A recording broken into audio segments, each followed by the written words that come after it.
Oh, yes.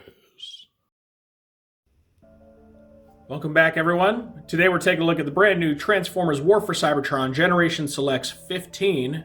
This is the Autobot Hothouse.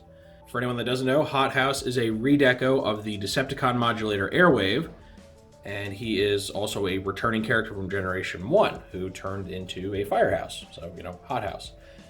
Unfortunately, there wasn't any retooling or anything for this toy, so he's pretty much an airport that says firehouse on it, sadly. They didn't quite go through the lengths to have him stand out like they did for Grease Pit from Ironworks, but oh well. Now, if you've seen my reviews before, you know how this goes. We're going to take a look at Hothouse's packaging, then we'll open it up, we'll see what's inside, we'll look at the instructions, and then we'll see Hothouse himself in his various modes, whether that's his base modes, weapon station mode, weaponizer mode, and then finally robot mode. And then, of course, at the end of the video, I'll give my final thoughts. So, if you've seen Generation Selects packaging, you've pretty much seen it all already. Get your graffitied Autobot symbol, Autobot text, logo, sticker with name and number, stuff, and things. I wish they'd mix these up more, I really do. It's getting very boring to review. Okay, I've gone and cut the label, so let's open this up.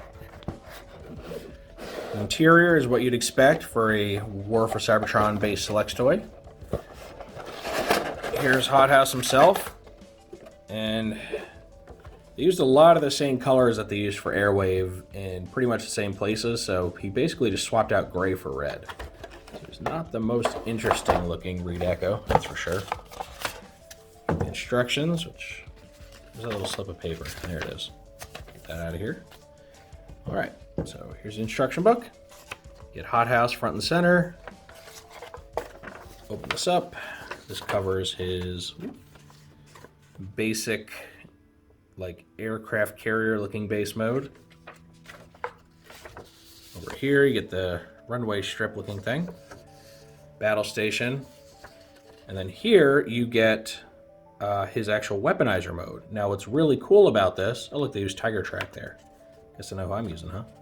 What's cool about this is that on Airway, they didn't put any sort of weaponizer mode in the instructions.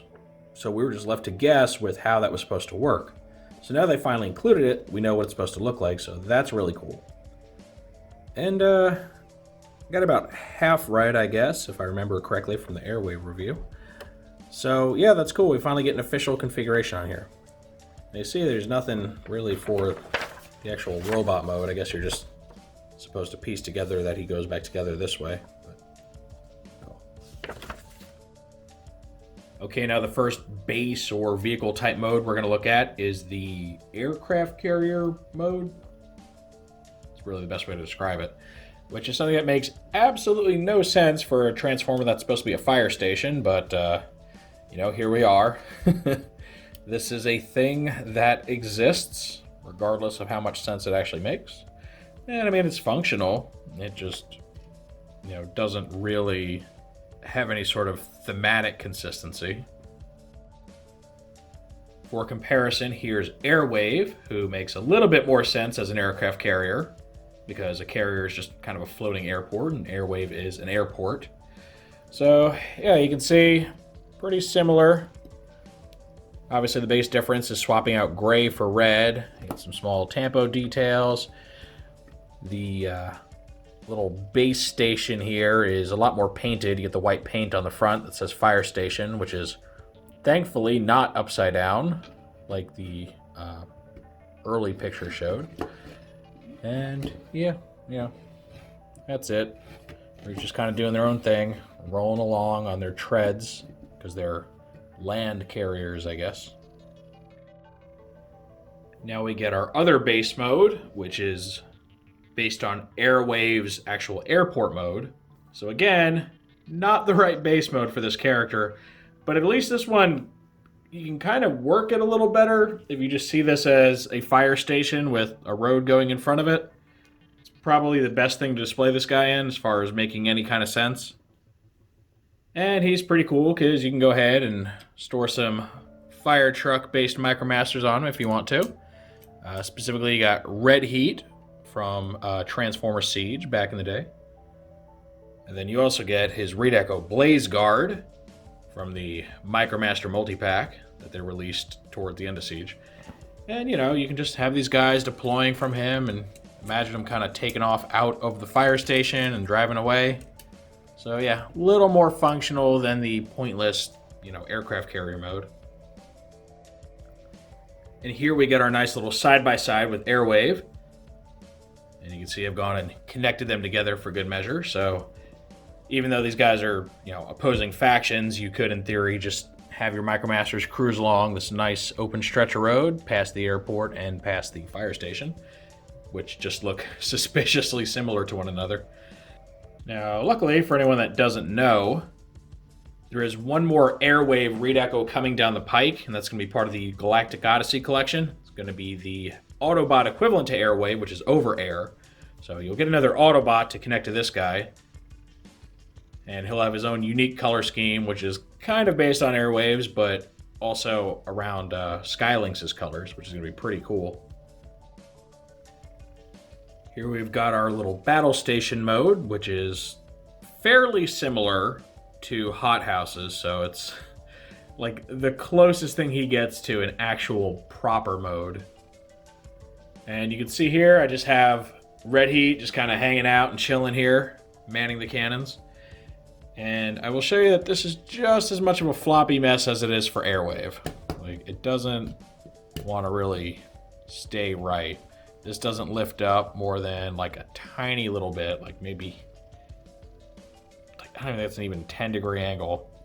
And it just kind of want to flops forward because it has the same problem where it only utilizes like half of an airlock connection, which means it just doesn't have enough friction to hold it in place very well. So yeah, it's still probably the worst actual functional mode out of all of them. And here's Airwave for comparison. I definitely think Airwave's colors work a lot better for this mode. Just looks more like a serious gun embankment and not something out of a, I don't know, Hot Wheels set. Alright, now for the Weaponizer mode, I'm actually going to show the transformation in this review, since we didn't actually have a proper mode to emulate in the Airwave one. So I've gone ahead and broken Hothouse down into its component parts per the instructions. And what we're going to do here, we're going to fold the leg bits in as if you're converting them to robot mode. So just get in there like that. Stage one there. Same thing here. Like so. For his upper torso, all you're doing is flipping down the little peg on the front of his chest. Swing that all the way down. For the thigh area, you're gonna untab the thighs, bring them up, just kind of straighten them out. And for this, we are gonna utilize this end peg here. And you're gonna attach this tower piece, and let's go ahead and face this little post downward, keep it out of the way. And you're gonna take his two little blaster type things and just attach these end to end. Now this is a first for this guy. You're actually attaching one of these to the end of the other. And you can do it, just be wary, there is paint on the ends of these. So you're gonna have some paint rubbing, and if you're not careful, you're gonna end up rubbing some of it off. So you're getting this long cannon type thing. And then for this one here, you are simply lifting this one panel up. Okay, so you got everything ready. For this combination, we are going to use old Tiger Track because that's what they showed in the instructions. So the first thing you're doing is utilizing the whole foot booster thing, which is what you come to expect here. And these weaponizers, they all do the whole booster boot thing. And then you're going to attach this thing to his back. Come like a backpack. You're attaching this on his left side. So you're just plugging it on the top there. And it doesn't really do anything. It's just kind of extraneous kibble. And then for this big old cannon thing, you want to tilt this peg back a little bit. And get this right on here. Kind of swing it down till it rests where it needs to. So straighten all this out, There you go. And then lastly, this big old box is going to become some sort of a shield for his forearm. And there we go.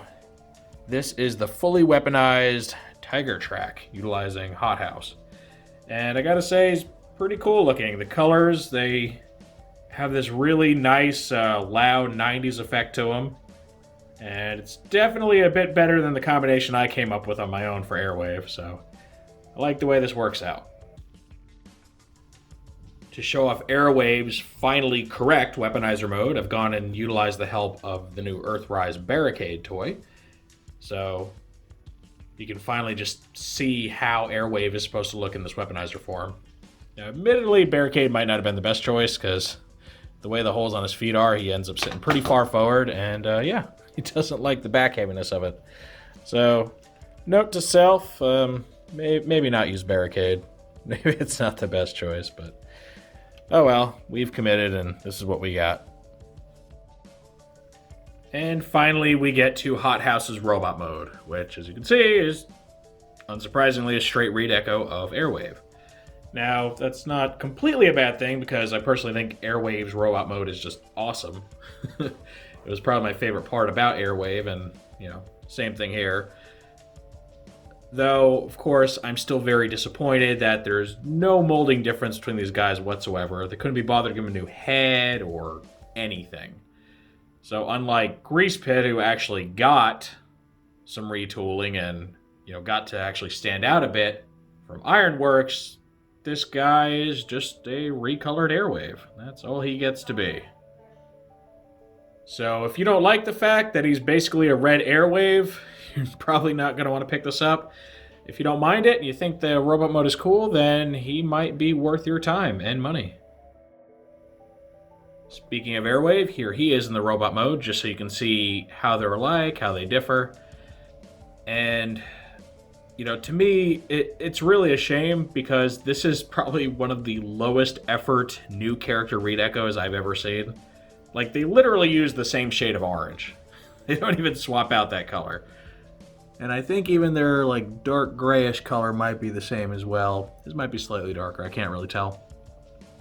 So yeah, I just can't escape the feeling that they really phoned it in with this guy. And after seeing the amount of love given to Grease Pit, I don't understand how they could have just not cared enough to make this guy good. And I know I've mentioned Grease Pit and Ironworks a lot, so maybe we should bring those two out. So now we get all four of the classic Micromaster bases together again. These guys make for a very nice little group shot, and technically we got two more on the way, with the whole Botropolis set, which are going to be read echoes of, you know, these two. But those are both basically just different versions of these guys, so I'm not really going to count them. This is the OG collection right here. Now, it's a shame that not all of them actually have a proper Micromaster partner to go with them. Ironworks gets one, and he gets, well, the Autobot version of his partner, which will be better matched up with the actual over-air modulator that's coming. So I would have liked to see that. It would have been really cool if they actually came with them. I don't think that's asking too much if they could have just included one Micromaster with each of them, but oh well. That ship is long sailed. So finally completing the collection feels very nice, and even though I am sorely disappointed with how little effort they put into this guy, you know, it still feels good having them all together, and the more modulators you get, the more you'll be able to flesh out your Micromaster bases and just make something really cool. Which, spoiler alert, I fully intend to show off during my full Earthrise retrospective. I'm going to have a lot of fun with that, so stay tuned. And with that, I think I'm going to end this review. I think I've made how I feel about this guy pretty clear. He is just super, super lazy in my eyes. The only thing I really like about him is the colors, because they're just so obnoxiously 90s. But the lack of effort that went into him, to me, is just inexcusable. They couldn't even come up with like unique base modes for him to make him look something like the G1 base that he's based off of. On the plus side, he does actually get a Weaponizer mode in his instructions this time, so at least we're not left hanging with that. So yeah, to me, he's really only worth the money if you don't already have some version of the Airwave mold, or you're just a completionist like myself and you just want to get the whole collection of Micromaster bases. Otherwise, I think you can easily skip this guy. Of course, that is just my opinion of Hot House. Now I want to know what you all think of him. Do you think he's worth the $20 toward what is basically a red Airwave? Or do you think your money might be better spent elsewhere? Any and all feedback's always welcome in the comment section. If you enjoyed this review, make sure to toss it a like. Let YouTube know that you want to see more stuff like this. If you do want to see more like this, make sure to subscribe and hit the notification bell so you always get a heads up when I post something new. And thank you for joining me for this very delayed look, sorry about that by the way, at the Transformers Generation Selects Hot House. And with all that said, I will see you next time.